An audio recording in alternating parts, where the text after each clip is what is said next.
Воздух в гостиной родителей был густым, тяжелым, полным какого-то ожидания, которое я не могла до конца уловить. Я сидела на краю дивана с цветочным узором, колени плотно сжаты, взгляд скользил по кругу знакомых лиц. Мой брат Сайлас откинулся назад, скрестив руки. Тетя Катрин вцепилась в чашку чая, словно это был ее щит, а кузина Жанель лениво играла с телефоном, ожидая начала представления. В центре сидела моя мать, Лорен, выпрямившись, со сложенными на коленях руками, будто председатель на заседании совета. Она прочистила горло сигнал, что все должны слушать. «Теперь это твоя семья», — сказала она резким, твердым тоном. «Внеси свою долю». Я решила, что ослышалась. Но отец, Марлин, поддержал ее, серьезно кивая. «Половину зарплаты». Так у нас всегда было.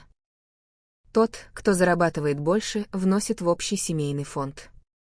Я моргнула, стараясь сохранить нейтральное выражение лица. Половину моей зарплаты. Ночи напролёт я корпела над таблицами, держась только на кофе и дедлайнах. А теперь они хотели, чтобы я отдала половину чека, как десятину. Взгляд Лорен впился в меня. Это традиция, милая. Мы заботимся друг о друге. Желудок сжался. Традиция. Я вспомнила, как в 22 покрывала обучение Сайласа, когда его стипендии не хватало, оплачивала медицинские счета тети Катрин, брала на себя продукты столько раз, что и не сосчитать. Но это было другое. Это не помощь. Это требование. Сайлас неловко поёрзал, но промолчал. Жанель ухмыльнулась. Челюсть отца оставалась каменной, а мать, как дирижер, ждала, что я подчинюсь. Я откинулась назад и позволила медленной улыбке расползтись по лицу. «Тогда ты не будешь против, если я...» Мои слова повисли в воздухе, и впервые их самодовольная уверенность дрогнула. Я ухватилась за эту дрожь, уже зная, что именно она понесет меня в бурю, которая надвигалась. Их требование эхом звучало в ушах еще долго после того, как я вышла из гостиной. Половина моей зарплаты, произнесенная так, будто это так же естественно, как передать соль за ужином. Я ехала домой с крепко сжатой челюстью, и где-то между светофорами и тишиной моей квартиры начали всплывать воспоминания. Мне было 20, когда я впервые взяла на себя роль, которую никто не называл, но на которую все полагались. Я совмещала учебу с подработкой в библиотеке кампуса, а потом перешла на полный рабочий день в отделе ввода данных, чтобы оплатить обучение. Когда стипендии Сайласу не хватило, я выписала чек без колебаний. «Ты у нас надежная», — сказали тогда родители с гордостью, их голосы были теплыми, словно они вручили мне награду. Позже, когда страховая компания тети Катрин отказала ей в важном лечении, именно мои сбережения закрыли брешь. Она называла меня своим ангелом, но я заметила, как быстро благодарность сменилась ожиданием. В следующий раз, когда пришел счет, она уже не спрашивала, смогу ли я помочь. Она спрашивала, сколько я дам. Даже Жанель получила выгоду. Когда ее машина сломалась в колледже, я подписала за нее кредит на новую. Она клялась, что будет сама платить по счетам. Но прошло всего 6 месяцев, и этот груз перекатился на мои плечи. Каждый раз, когда я вмешивалась, я убеждала себя, что это временно, что однажды баланс восстановится. Но этого так и не случилось. Чем больше я отдавала, тем сильнее они лепили из меня надежную опору, кошелек. Я принимала их похвалу за любовь, хотя на самом деле это было приручение. Им нужно было, чтобы я оставалась устойчивой, пока они позволяли себе быть неустойчивыми. Сидя сейчас за рабочим столом и уставившись в свет экрана с очередной таблицей, я почувствовала истину, куда более болезненную, чем любое требование на семейном собрании. Они строили этот момент годами, кирпич за кирпичом, пока просьба отдать половину зарплаты не зазвучала как естественный итог. И впервые я ясно увидела, до какой степени они готовы дойти. Когда на следующей неделе я снова вошла в дом родителей, те же лица собрались, будто ничего еще не было решено. Лорен сидела на своем месте, сцепив пальцы, словно председатель какого-то священного ритуала. Марлин прочистил горло, его низкий голос наполнил комнату.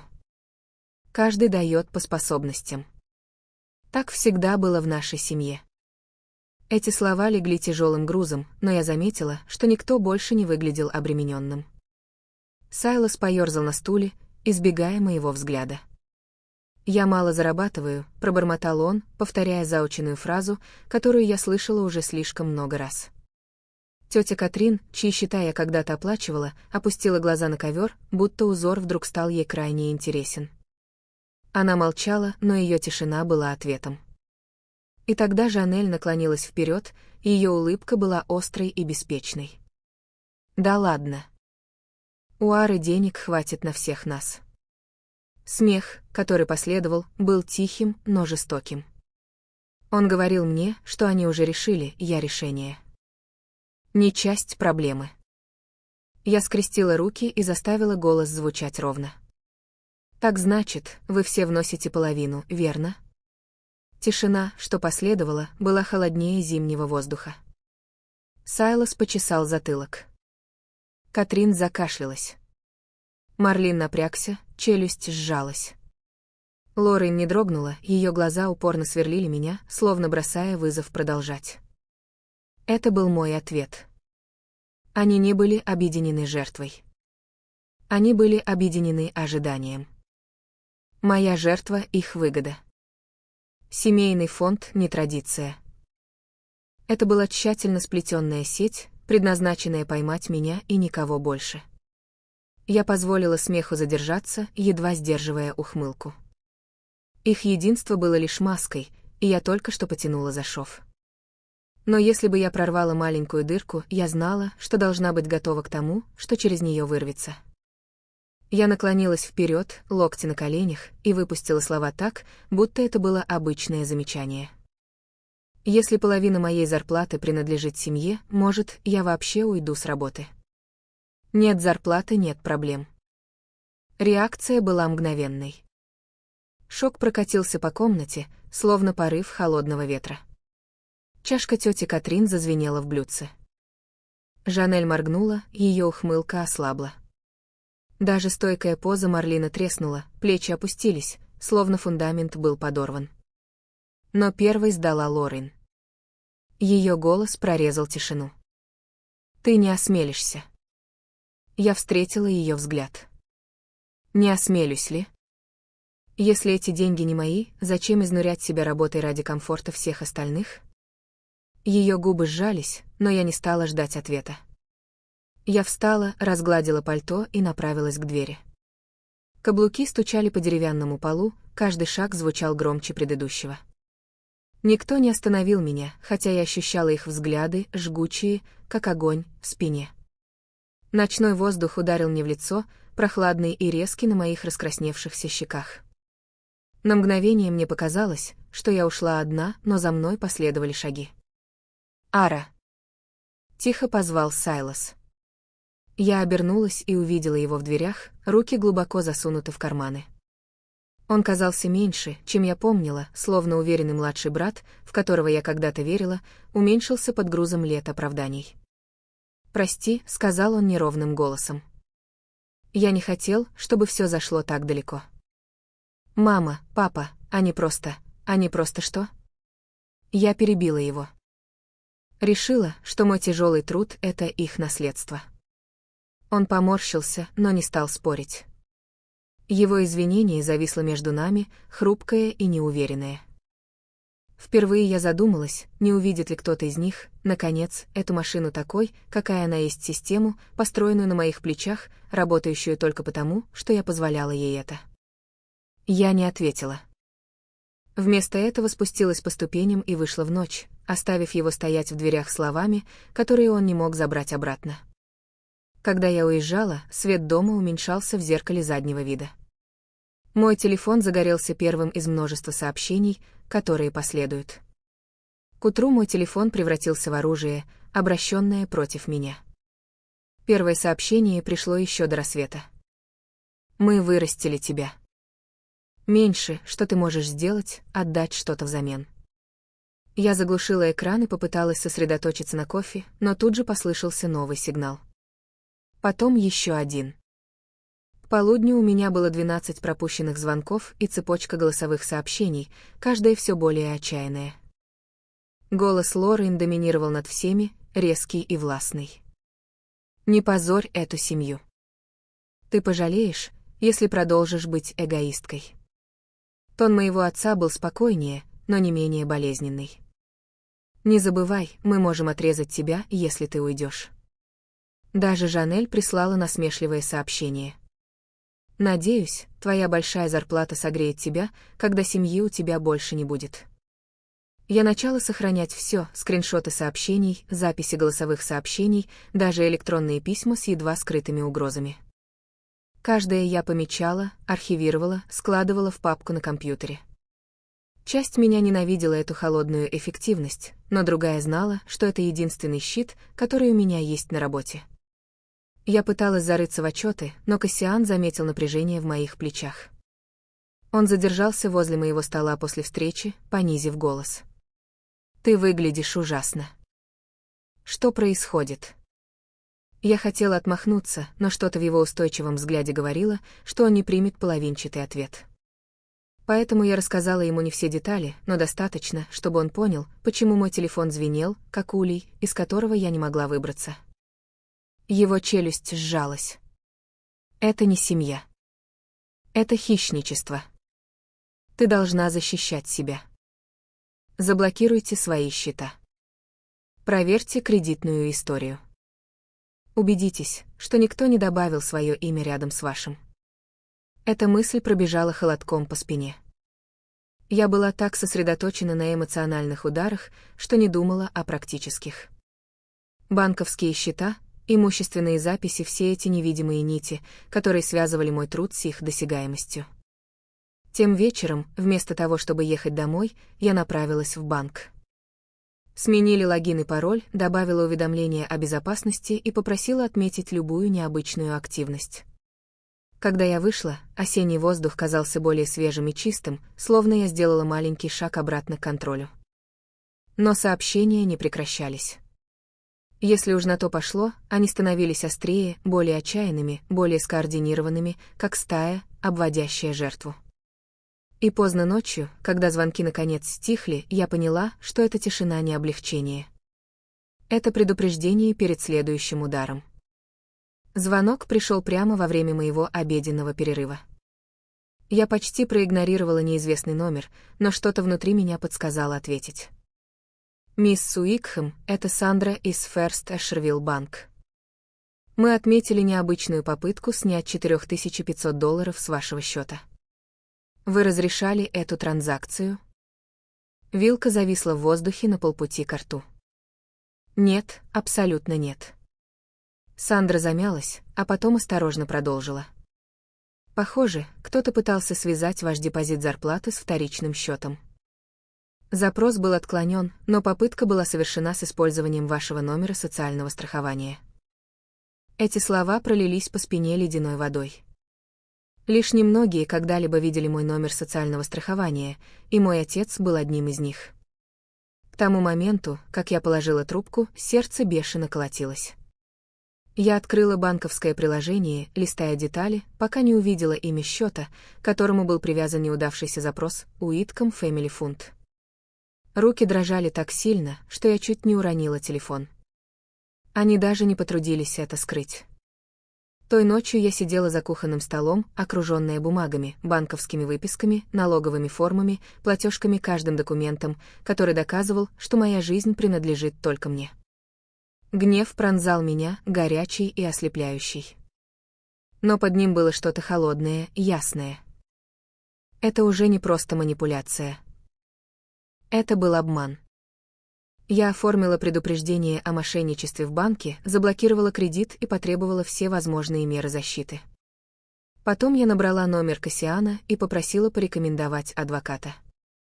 На следующее утро я сидела напротив женщины с острым взглядом и еще более острым тоном. «То, что они сделали, преступление», — сказала она спокойно, просматривая мои заметки. «Пытаться забрать вашу зарплату без разрешения — это кража личности.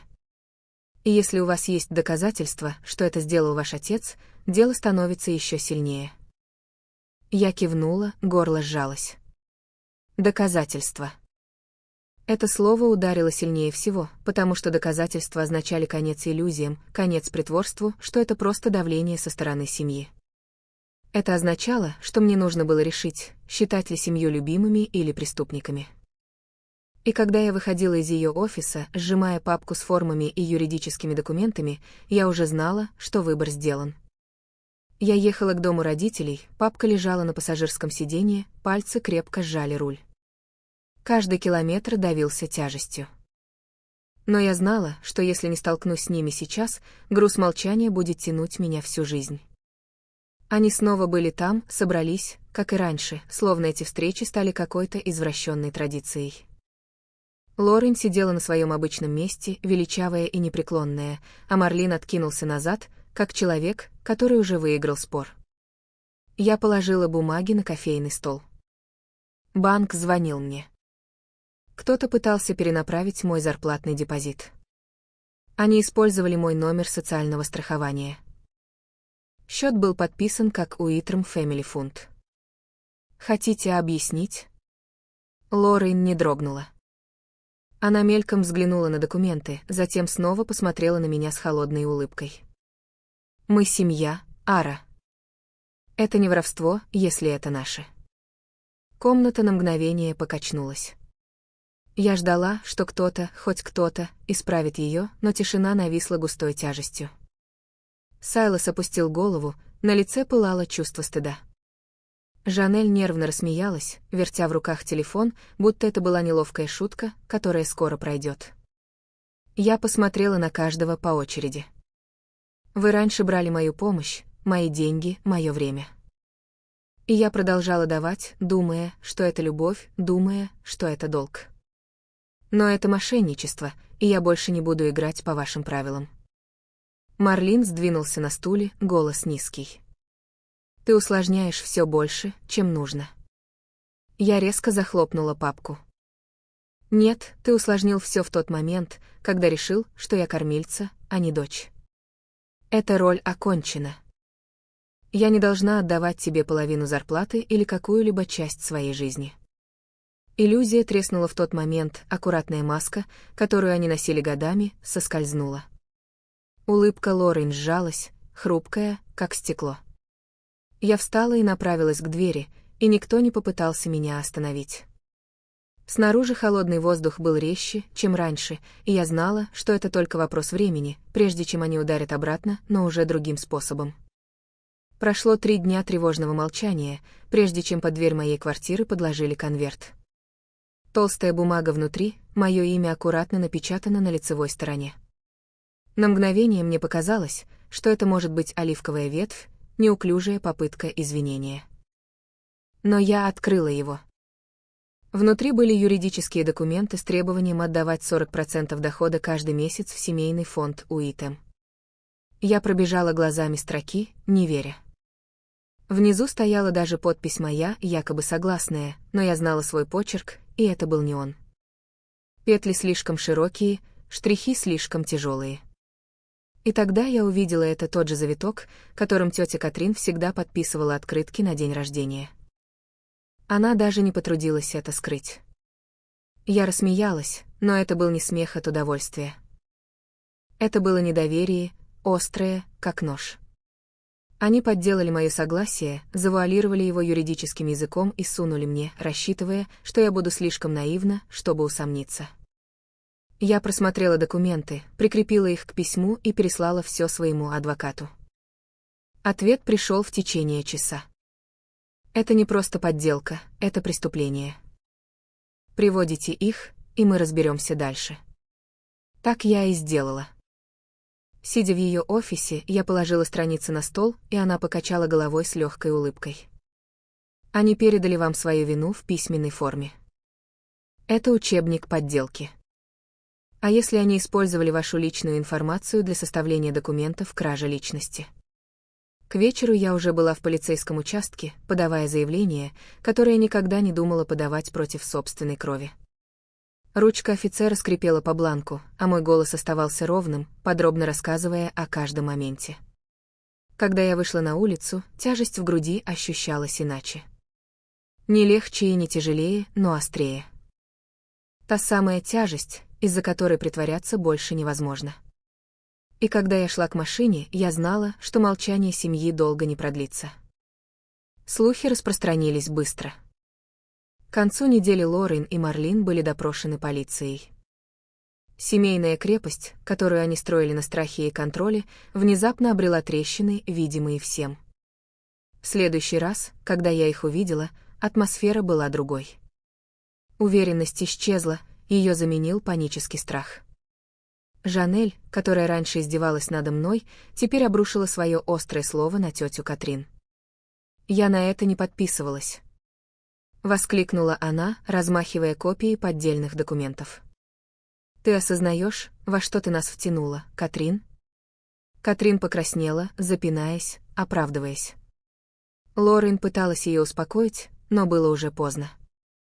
То единство, которым они так гордились, разваливалось на моих глазах. Сайлос сидел в стороне, его привычная ухмылка исчезла. Когда я вышла на улицу подышать, он последовал за мной, голос тихий. «Я же говорил, что это зайдет слишком далеко. Я говорил, что ты не сдашься просто так». Его глаза были усталыми, тон лишён напыщенности. На мгновение я увидела брата, в которого когда-то верила, того, кого считала своим союзником. Но правда была жестче, он не останавливал их. Не до тех пор, пока последствия не постучали в дверь. Наблюдая, как они распадаются, гнев Жанель, стыд Катрин, отрицание Лорен, молчание Марлина, я поняла, что их так называемое единство никогда не было про любовь. Оно всегда было про контроль. И как только контроль выскользнул из их рук, больше ничего не связывало их вместе. Коллапс был громким и хаотичным, но одновременно и предупреждением: если они готовы были обрушиться друг на друга, скоро весь этот гнев обрушится на меня. Слушания прошли быстрее, чем я ожидала. Через несколько недель Марлин и Катрин были оштрафованы за подделку и мошенничество. Гордость Лорен и ее репутация достойной матриарши среди тесного круга Ашвиля рухнула в тот же момент, когда соседи узнали правду. Женщина, которая когда-то держала все комнаты под контролем, теперь избегала даже продуктового магазина. Ее имя произносили шепотом. Я не радовалась их падению. Мне это было не нужно. Справедливость в своей тихой форме говорила громче, чем я когда-либо могла. Вместо этого я сосредоточилась на том, чтобы построить что-то свое. Я подписала договор аренды небольшого кондо рядом с районом искусств у реки. Солнце заливало широкие окна, открывая вид на фрески и кофейни. Это было небольшое жилье, но оно было моим, оплачено моим трудом, моими решениями, моей свободой. Кассиан помогал мне переезжать, аккуратно ставя коробки, вставляя небольшие шутки, когда тишина становилась слишком тяжелой. Мои друзья с работы наполнили холодильник продуктами и оставили записки на столешнице. Даже Сайлос пришел однажды в выходные, неловко стоя в дверях, прежде чем спросить, не нужны ли мне полки для сборки. Это не было прощением. Пока нет. Но это было началом. Теперь ночи были тихими. Я готовила для себя, зажигала свечи на подоконнике и училась чувствовать, что тишина может быть миром, а не наказанием. Я часто вспоминала семейные встречи, требования, то, как они пытались превратить любовь в контракт. А потом я думала о людях, которые были рядом со мной, не требуя ничего взамен, которые уважали мое «нет» и радовались моему «да». Кровь может связывать, поняла я. Но она не определяет. Определяет уважение. Определяют границы. В конце концов, семья — это те, кто носит твою фамилию, или те, кто чтит твою свободу? Свободу? Свободу? Свободу?